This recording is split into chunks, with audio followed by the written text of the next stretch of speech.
Non, il est pas mort. Il a juste pris une balle dans la tête. Bonjour à tous, soyez les bienvenus sur Nienko TV, à vous, chers abonnés, et à vous également, nouveaux venus sur ma chaîne. Et si tu es nouveau et que tu te rends compte au cours de cette vidéo que la vidéo est bien et qu'elle vaut le coup d'être vue par d'autres, n'hésite pas, par conséquent, à t'abonner, afin de rejoindre cette super communauté de Nienko TV. Et vous êtes de plus en plus nombreux chaque semaine à la rejoindre, et je vous en remercie beaucoup.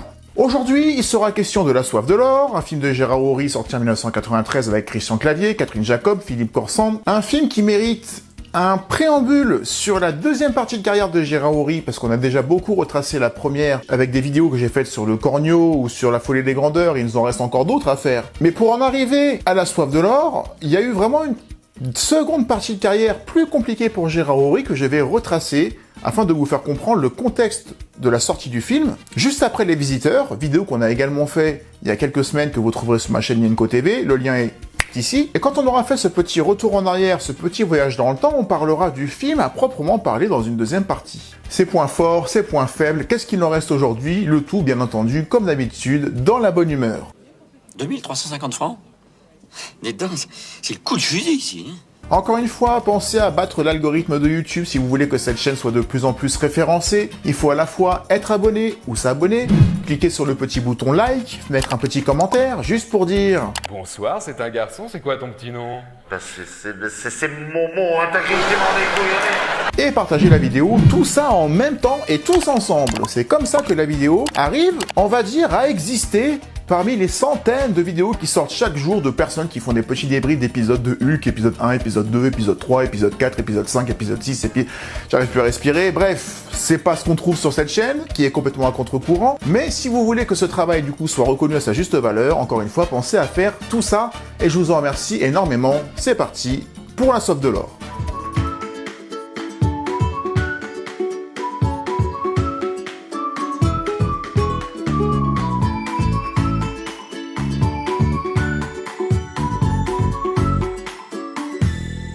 Porté par la réussite des aventures de Rabbi Jacob, Gérard Houry et Louis de Funès se jurent fidélité et désirent tourner en exclusivité l'un avec l'autre à partir de maintenant. Leur prochain film s'appellera Le Crocodile, annoncé en mai 1974 pour un tournage l'année suivante, année durant laquelle Gérard Houry et Daniel Thompson, sa fille, se mettent à l'écriture en alternance avec des repérages en extérieur, notamment en Grèce, lieu où doit se passer le film. De son côté, en attendant, Louis de Funès jouera au théâtre durant un an La Valse des Toréadors de Jean Anouilh, une pièce extrêmement physique pour l'acteur qui avait alors 59 ans, et après une première alerte cardiaque durant l'une des représentations, elle sera suivie d'un double infarctus en mars 1975, soit 2 mois avant le début des prises de vue du Crocodile. Louis de Funès, l'acteur fétiche du réalisateur, est contraint à de nombreux mois de repos et sera ensuite dans l'incapacité de réitérer des performances aussi physiques que sur ses tournages précédents.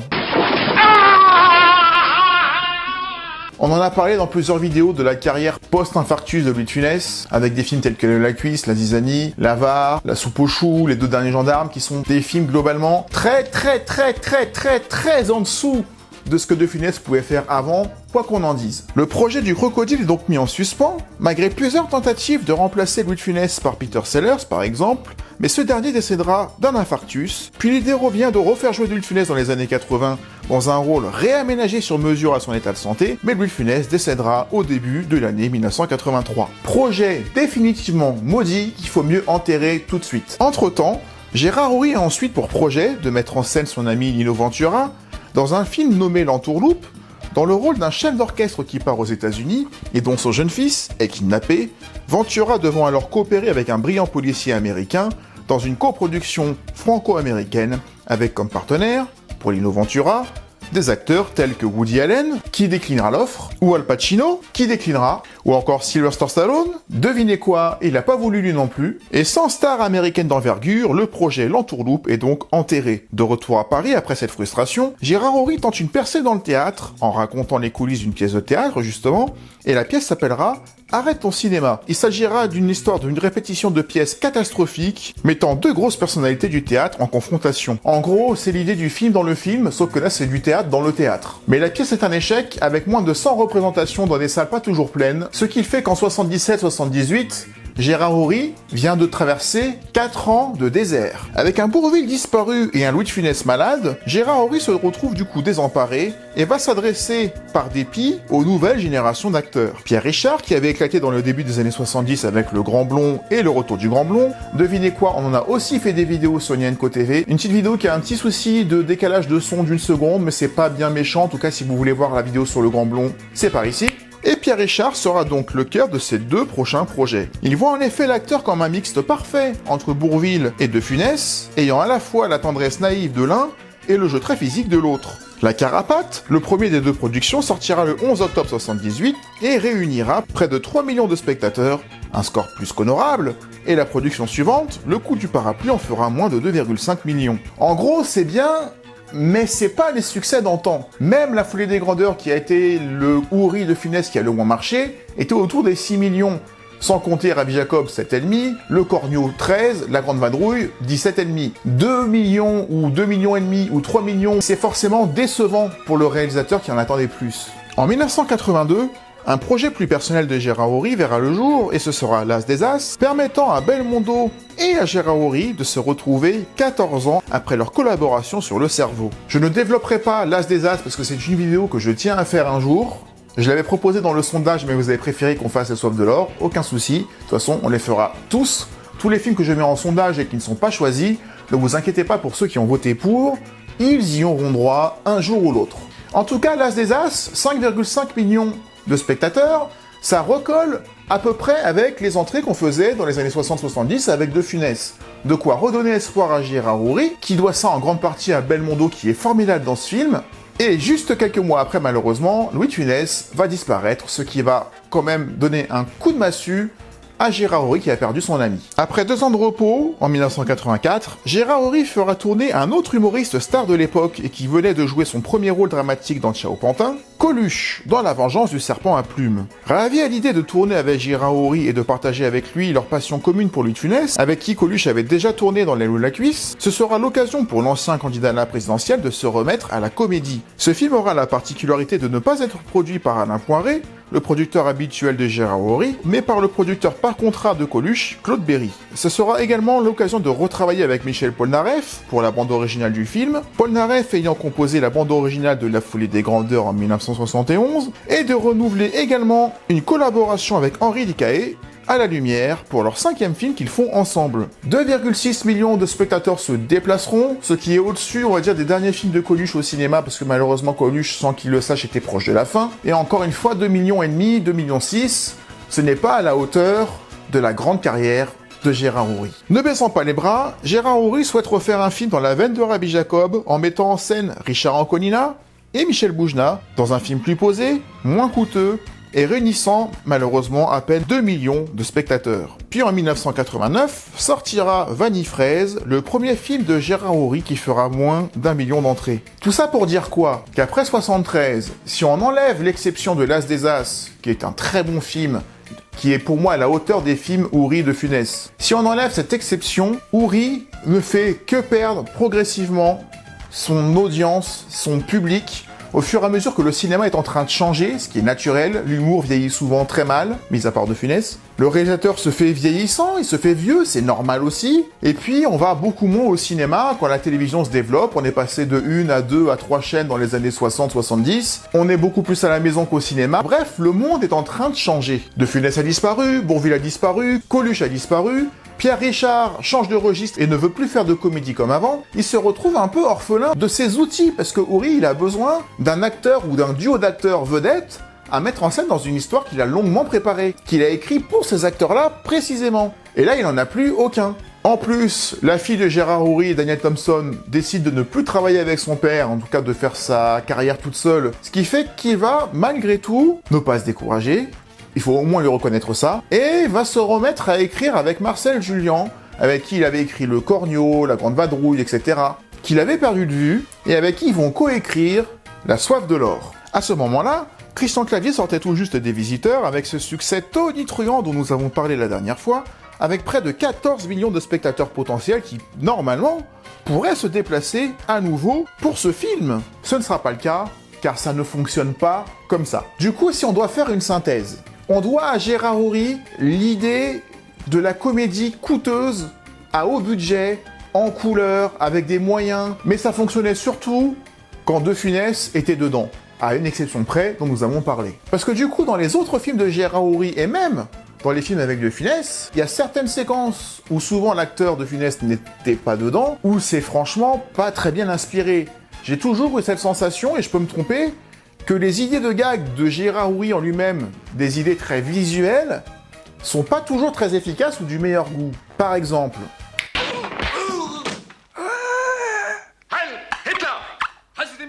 personnellement, je trouve ça absolument nul. Et j'ai toujours trouvé ce moment-là nul. Et il y a quelques petits exemples comme ça de 3-4 secondes où j'imagine parfaitement Gérard Houry. J'ai une idée. Il va y avoir une mâchoire qui va s'ouvrir toute seule, ça va être drôle. Potentiellement, peut-être, j'en sais rien, en tout cas, l'effet est raté. Et pour en arriver à la soif de l'or, c'est quand même le sujet d'aujourd'hui, au-delà du fait que Gérard Houry, dans les années 90, était dans une décennie que quelque part, il aurait pas dû être là, on va dire, en tant que réalisateur, il aurait mieux fait de s'arrêter, limite à l'as des as, mais ça tu peux pas savoir. En tout cas, c'est comme si on avait un survivant de l'ancienne époque qui veut continuer à exister en essayant de s'adapter, de se donner un coup de jeune, en donnant la chance à des acteurs plus jeunes ou alors en tournant tout simplement avec ceux qui avaient la cote à ce moment-là, Pierre Richard, Coluche, etc. Et là, du coup, il y avait l'opportunité Christian Clavier, après Les Visiteurs, Christian Clavier était devenu la star montante et la vedette comique numéro 1, soi-disant même la relève de Louis de Funès, c'est peut-être même le problème de ce film.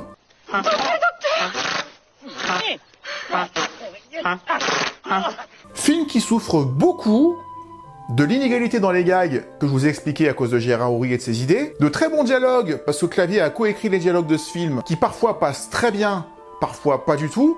C'est du courant alternatif, La Soif de l'or. 900 francs, mais c'est hors de prix, j'ai 3 minutes. Qu'est-ce que vous avez dit, madame? Moi rien.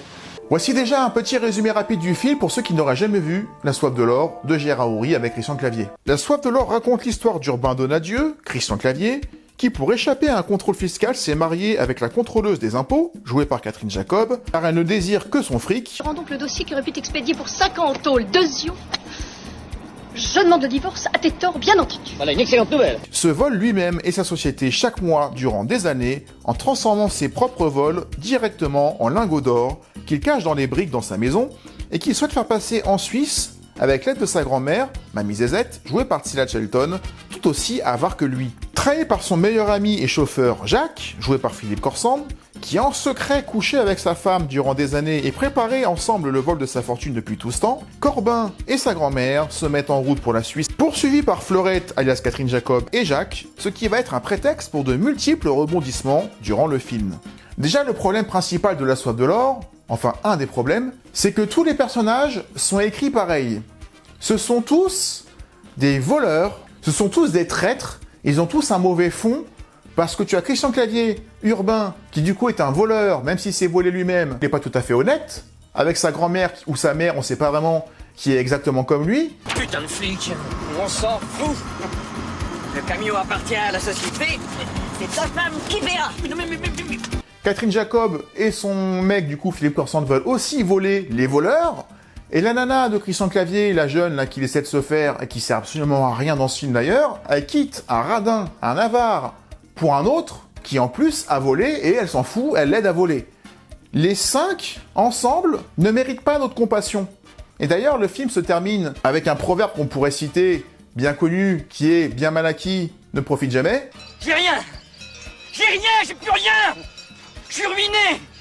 J'ai plus rien. Le fait que, à la fin, l'argent soit pour personne, car il est volé par le faux banquier, et ben honnêtement, même si je me dis pas bien fait pour eux, je n'ai aucune compassion, je n'ai aucun regret pour aucun des personnages.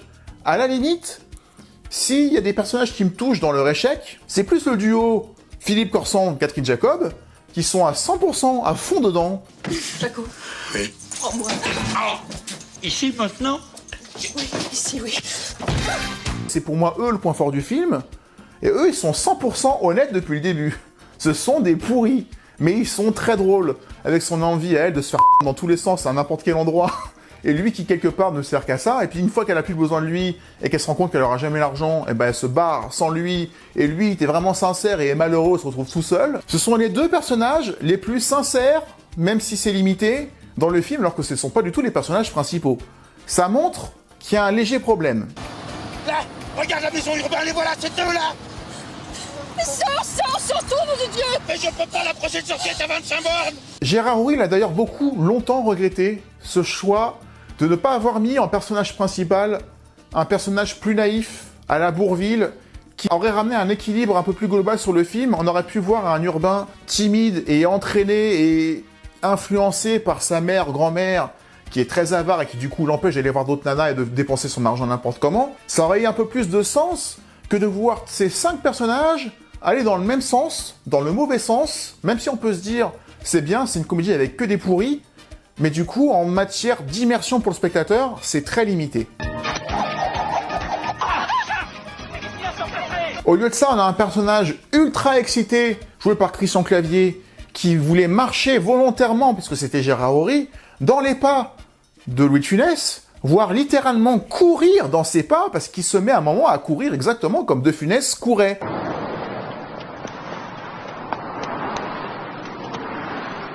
Ça passe pas! On peut plus ni avancer ni reculer, qu'est-ce qu'on fait? Mais Christian Clavier a copié-collé le jeu de Funès, sauf que De Funès, lui, aurait fait, quand il était en forme, fait passer ce personnage d'Urbain Donadieu pour quelqu'un peut-être d'odieux et de radin, mais pas de détestable, alors que Clavier, lui, n'y arrive pas. Je sais pas s'il essaye, mais en tout cas, il n'a pas du tout notre compassion. Arrête la voiture, donne-moi ton pantalon. Comment? Ton pantalon est sec, le mien est mouillé, donne-moi ton pantalon. Prenez la scène où Clavier demande à Corsante d'échanger leurs pantalons parce que Clavier s'est mouillé tout seul comme un con. Il maltraite, il méprise son chauffeur qui est pourtant son meilleur ami. Tu ne restes pas tout le temps dans la voiture? Non, je suis ton chauffeur, ton secrétaire, ton maître d'hôtel, ton coiffeur et ton pantalon de rechange. Non, je ne reste pas tout le temps dans la voiture. Son assistant qui fait absolument tout, y compris le prêteur de pantalons, il a aucune reconnaissance pour lui et se rend pas compte que du coup ils sont plus du tout amis alors qu'ils se connaissent depuis 30 ans. Attention, passe ton temps pas avec moi, Jacques. Hein. Ne m'oblige pas à te remettre à ta place. Ne cassons pas une amitié de 30 ans, restons copains. Eh ben, j'ai aucune compassion pour Clavier, alors que De Funès, je suis sûr qu'il aurait réussi à me faire passer ce personnage pour quelqu'un de bien. Alors que le personnage d'Urbain version Clavier, ça n'est pas quelqu'un de bien. Fais la tête. Allez, restons copains. Donc ce film, il est quand même ultra rythmé, il est ultra dynamique, on le regarde quand même avec plaisir, même si, quand tu vois l'histoire, ça vole pas très haut, parce que c'est un scénario très limité. Ça a moins d'impact que fuir l'Allemagne dans le Paris occupé avec des aviateurs anglais que tu veux faire passer de l'autre côté de la frontière. Ça a moins d'impact que de réconcilier 3 religions entre elles avec pourtant le français le plus antisémite, raciste qui soit. Ça a moins d'impact que de vouloir sauver un petit enfant juif de l'Allemagne des années 30. Là, tu veux juste voir un mec voler de l'argent et le transporter ailleurs. C'est pas très ambitieux, c'est presque limité, c'est presque un scénario, et je dis pas ça en négatif, mais j'aurais plus vu un Claude Zidi dans la réalisation. Si on m'avait pas dit que c'était Gérard Houry qui réalisait, je l'aurais pas vu. Je finirai sur la scène d'intro, qui pour moi résume tout ce que je pense du film, c'est-à-dire qu'il y a du bon et du moins bon, et parfois dans la même scène, où quelque part ils savent pas s'arrêter, ou trouver l'humour juste. 2 boules, c'est combien? 16 francs. Une boule, ça ira. Sa poche intérieure avec une liasse, avec au moins 200 000 francs de billets, qu'est-ce que ça peut te faire de payer 15 balles plutôt que 8 balles, tu vois? Eh ben c'est drôle, ce côté avare, ce côté radin. Mais est-ce que ça valait le coup de faire envoler ce billet dans tout Paris pour voir Clavier ramper sous le bus, marcher sur le bus, sauter dans la voiture, aller dans la fontaine? Merci. Nom de Dieu!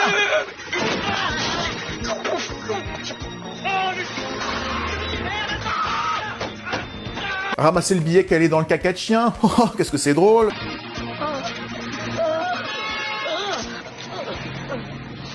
C'est d'un lourd. Déjà que le coût du billet de banque qui s'envole, ça marchait pas dans la zizanie 15 ans avant, ça risque pas de marcher davantage en 1993.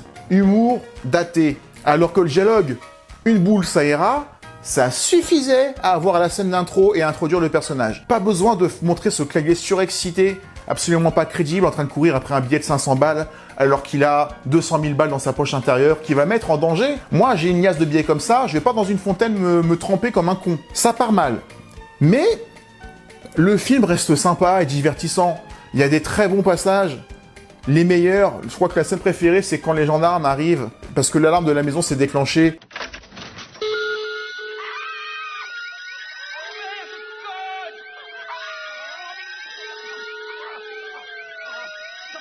Et du coup, Clavier, il fait venir les gendarmes pour rien chez lui. Il dit « Ah, mais vous tombez bien, vous n'êtes pas venu pour rien. Je suis en panne d'essence. L'essence, c'est un sujet en ce moment. Et il dit, vous avez pas 5-6 litres à me vendre, je vous les achète.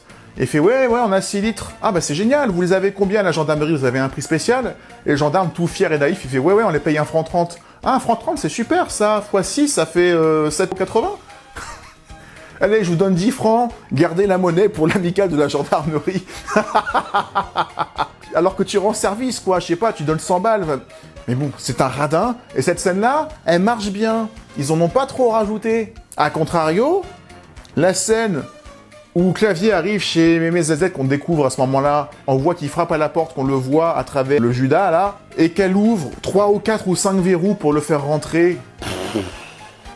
Pareil, ça c'était l'humour daté d'il y a 20 ans. Alors que si t'avais montré du côté de Christian Clavier que t'avais juste entendu les bruits sans les voir, ça aurait été déjà un petit peu plus fin. Alors que, bizarrement, toujours dans la bonne scène de l'alarme, quand Clavier ouvre sa maison, qu'il ouvre le portail, qui dévoile un rideau de fer, qui quand tu le lèves, dévoile une grille, qui quand tu l'enlèves, dévoile une porte, vu que c'est progressif, là ça passe. Donc vous voyez comment avec le même gag, il y a une fois où c'est raté, où c'est tellement à l'ancienne que c'est dérangeant, et une fois où ça passe bien parce que du coup il y a une intelligence, un parti pris de réalisation qui montre la scène de notre point de vue. Et pas du point de vue des deux personnages, où là ça ne marche pas du tout. Même la musique, qui est pourtant signée Vladimir Cosma, s'il vous plaît. La musique, elle est pas trop mal, mais c'est loin d'être la meilleure qu'a proposé Vladimir Cosma. Et j'ai l'impression qu'il n'y a qu'une seule musique dans ce film qui passe en boucle, en boucle, en boucle, en boucle durant 1h30. On devrait déjà les avoir dépassés. Où ils sont, putain? Là, regarde la maison urbaine, les voilà, ces deux-là.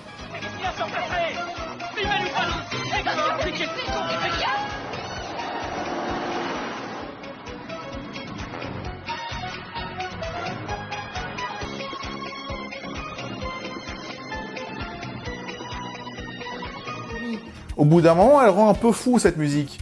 T'as vraiment l'impression de voir presque un téléfilm que tu vois avec plaisir le dimanche soir, mais alors film au cinéma, ça fait un petit peu ringard, La Soif de l'Or.